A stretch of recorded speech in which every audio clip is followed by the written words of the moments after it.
Kansilado paghihapon ang mga biyahe sa barko dito sa Bohol. Karong adlaw gumikan sa Bagyong Ursula. Sa Tagbilaran Port, dagsa ang mga pasaheros mamasin nga dunay biyahe pa Cebu City. Ang uban nagparibok na lang silang ticket kay wa pa may abiso kung gano'n sa mabalik ang biyahe. Suma sa PCG Bohol, ka 20 na lang ka mga tao ang stranded alas 11 ganina buntag. Ubos na sa storm signal number 1 ang northeastern side sa Bohol. Samtang stranded sab ang mga pasahero paingon sa probinsya sa Leyte. Kansilado ang mga biyahe sa barko gikan sa ubay padung sa Batuog, Hilongos. Suma sa MDR Arimo, dunay 25 ka mga pasahero nga posibleng sa ubay magpasko.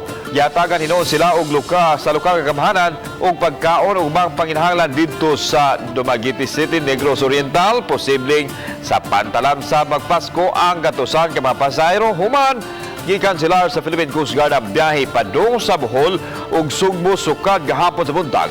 Gawas sa Dumaguete, kansilado sab ang biyahe gikan sa Gihulngan City paingon sa amihanang Sugbo. Sa pagkakaroon padayon hinoon ang biyahe padung sa Siquijor ug Mindanao nga di apektado sa bagyo.